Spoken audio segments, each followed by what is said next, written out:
Okay, doon siya nagtanong kung bakit walang cover itong aking timing belt.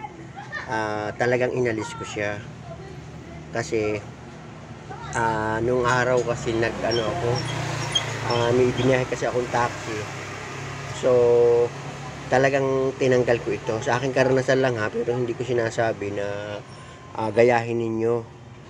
Kasi nung araw kasi nung nag-taxi nga ako, inalis ko yung cover.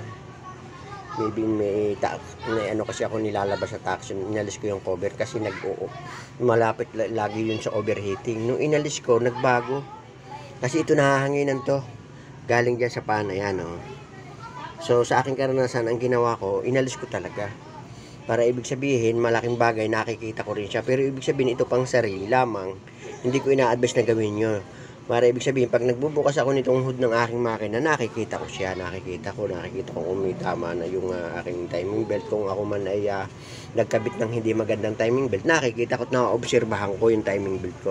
Kasi ito, delikado rin ito kung tutuusin, lalo kung siyang halimbawa, nagagawa kayo na isingit ninyo isang tornilyo dito o ano, kinakailangan maingat ako.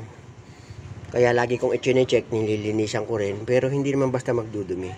Hindi naman magdudumi. Kasi nga may mga nakaharang naman sa ilalim nito eh. At saka ito, ang kagandahan nito, yung hangin nito pumupunta yan dyan sa pinakailalim na yan.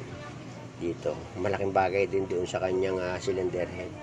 So ito pang sarili ko lamang. Sa aking karanasan kasi, mas nakakabuti sa makina yung walang takip ito.